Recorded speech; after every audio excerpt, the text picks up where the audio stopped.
Hare Krishna.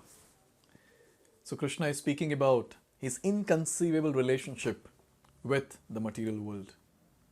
So now he's going to speak something more on this theme. So we saw in shloka number 4 where he said that in my unmanifested form, Avyakta Murtina, I pervade this entire universe.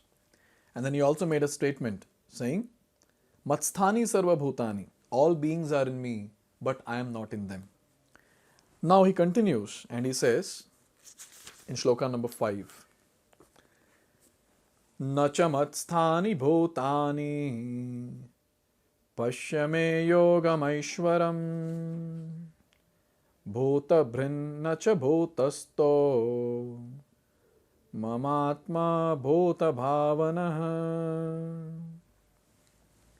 So in the previous shloka he said Matsthani Sarva Bhutani, and here he's saying Nacha Matsthani Bhutani. So he says Nacha Matsthani Bhutani. Yet everything is created, everything that is created does not rest in me. In the previous shloka he said everything rests in me, and now he's saying that everything that is created does not rest in me. And then he's telling you, Pashyame Yogam Aishwaryam.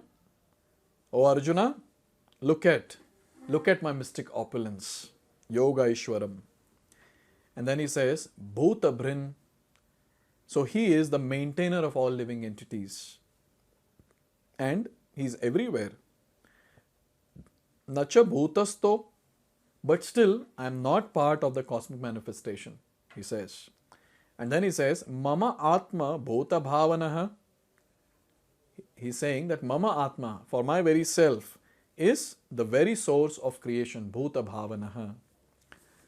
So again, Krishna has put a googly here. But then, we will not get confused because we have the Bhaktivedanta purports to understand the wonderful meaning of this shloka. So let's try to understand one by one. Let's try to understand the first one.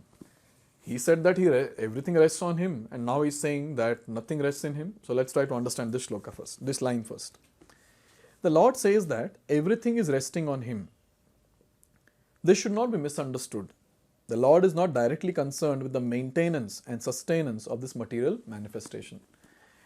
So we might have seen that Atlas, where he is holding a big planet and then he's having a lot of sweat and he's feeling a lot of pain also, so much of hardship in holding the entire planet. So when Krishna is saying that everything rests on me, we shouldn't imagine Krishna holding the entire universe on him and feeling a lot of pain, a lot of hardships. No. Here it is very clearly said that, yes, Krishna's upholding this created universe. About this it is spoken, that he says that although everything is resting on him, he is still aloof. So this point has to be clearly understood, that he is not directly concerned with the maintenance and sustenance of this entire material manifestation. He is not directly concerned, he is not directly involved here. The planetary systems are floating in space, and this space is the energy of Supreme Lord, but he is different from space. He is differently situated. Therefore, the Lord says that although they are situated on my inconceivable energy as the Supreme Personality of Godhead, I am aloof from them. This is the inconceivable opulence of the Lord. So, if we consider the entire universe, and that so many planets are there, it's a big mystery that how these planets are floating from time immemorial. Never ever we see that the planets are sinking somewhere or leaving the entire orbit and going somewhere else. They're always there, they're floating. So they all are floating on what? They're floating on Krishna's energy or in Krishna's energy. So as we said, Krishna personally is not there. As a person, he is not lifting each and every planet. But then, by his energy, he is making sure all that is maintained. So it's so nice to understand, isn't it? He as a person is not doing it, but his energies are doing it. But now another question, energies and the person are different? No, energies and energetic, they cannot be separated, they are the same. This is called as inconceivable. We cannot conceive this through this chutku brain and these material senses. Very difficult. Simultaneously he is one and different. This is what is the purport to this line that is given. Nacha Matsthani Sarva Bhutani. So in this way we understand that Krishna is pervading this entire universe, maintaining this entire universe, sustaining this entire universe by his own energies, different energies Krishna is using to make sure that everything is maintained very nicely. And look at the way this entire universe is maintained flawlessly. Such flawless maintenance by Krishna. All his energies are working so nicely that we cannot find any flaw in this entire universal structure or administration. All the planets are revolving, rotating. The sun is rising and setting on time. The moon is rising and setting on time. The birds which are there, or the trees, the birds, they are hatching from the eggs. They have a timing. Early in the morning they start chirping, and late at night you will not hear any chirping sound. What about the trees? A banyan seed is so small, and from that comes a huge banyan tree which lives for hundreds and hundreds of years. So, energy of Krishna is working so flawlessly. So, in this way we understand that everything in this world is maintained and sustained by Krishna's energies. As a person, he is not getting personally involved. As a person, he is busy playing flute and stealing butter here and there in Goloka Vrindavan. The next point. Let's try to understand the next one. By the way, this is Yogam Aishwaryam. Yogam Aishwaram. This is the mystic opulence, simultaneous oneness and difference. We may think of doing something, but there are so many impediments, and sometimes it is not possible to do as we like. But when Krishna wants to do something, simply by his willing, everything is performed so perfectly that one cannot imagine how it is being done.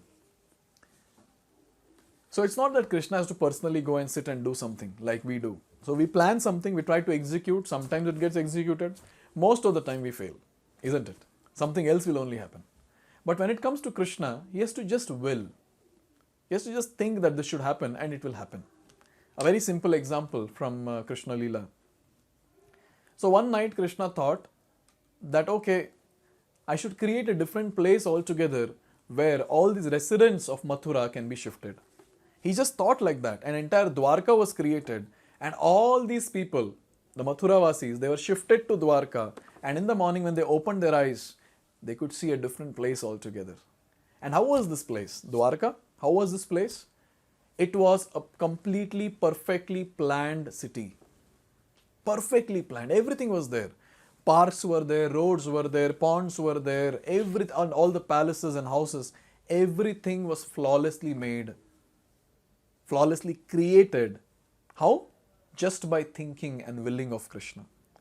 He was not like thinking, okay, now from Mathura I have to get these people and put them to Dwarka. Oh, in between, there's some traffic jam, I have to wait for some time. No, nothing like that. Just by his willing, like this, he just shifted all of them. Firstly, he created the entire Dwarka, and then he just shifted all of them in no time. In no time, all these things just happened. This is called as Krishna's Aishwara. That is his opulence. Mystical, very mystical. Although he is the maintainer and sustainer of the entire material manifestation, he does not touch this material manifestation. Simply by his supreme will, everything is created, everything is sustained, everything is maintained, and everything is annihilated. There is no difference between his mind and himself because he is absolute spirit. Again, a googly. So, Krishna has to just think. In fact, this is said in the Vedic scriptures also. When Lord thought, let there be a creation, and creation happened. He need to just think, that's it. He has to just will, and it will happen. Now, another thing that we need to understand is, willing, thinking, feeling, willing happens in the mind. But when it comes to Krishna, Krishna is absolute. So there is no difference between his mind and between the person Krishna. They are the same. Like for example, when it comes to us and our mind, there are two different things. We are spirit, soul, and mind is material. But when it comes to Krishna, he is absolute, completely spiritual. Everything is spiritual. So there is no difference between him and his mind. So when the mind is thinking, mind of Krishna is thinking that let there be a creation, it is Krishna himself who is doing it. This is called as inconceivable. Inconceivable. At least when we read these shlokas and try to understand about Krishna, we should understand that he cannot be understood. And at the same time, we have to understand that how great he is He is the creator, maintainer and destroyer, and still he is not involved in anything. How sweet he is that he does all his wonderful pastimes and he attracts the hearts of all the living entities. At the same time, he does all these great feat of creating this universe, maintaining this universe and destroying this universe just by his will. So when we understand the sweetness of Krishna and greatness of Krishna, we can just surrender on to Krishna, give this life for Krishna. Where will we find such a boss who is so great and at the same time so sweet? He is that personality, our very sweet and the great Lord, Lord Sri Krishna. So here it is given finally that simultaneously the Lord is present everywhere. Yet the common man cannot understand how he is also present personally.